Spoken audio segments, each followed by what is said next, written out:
1991 May 3 ലണ്ടനിൽ ജനിച്ചു.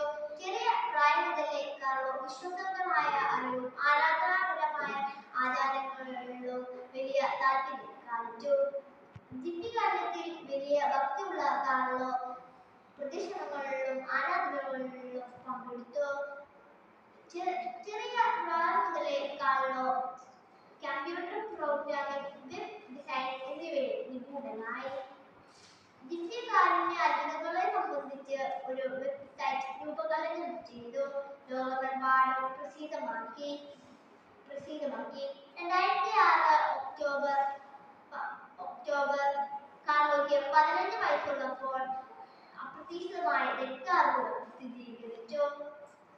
2006 October 12 മരണമടഞ്ഞു. 2020 ഒക്ടോബർ 10 ഫ്രാൻസിസ് പാപ്പ കാർലോയെ വാഴ്ത്തപ്പെട്ടവനായി പ്രഖ്യാപിച്ചു. നമ്മളും കാർലോയെ പോലെയാകണം. ജയ് ക്രൈസ്റ്റ്.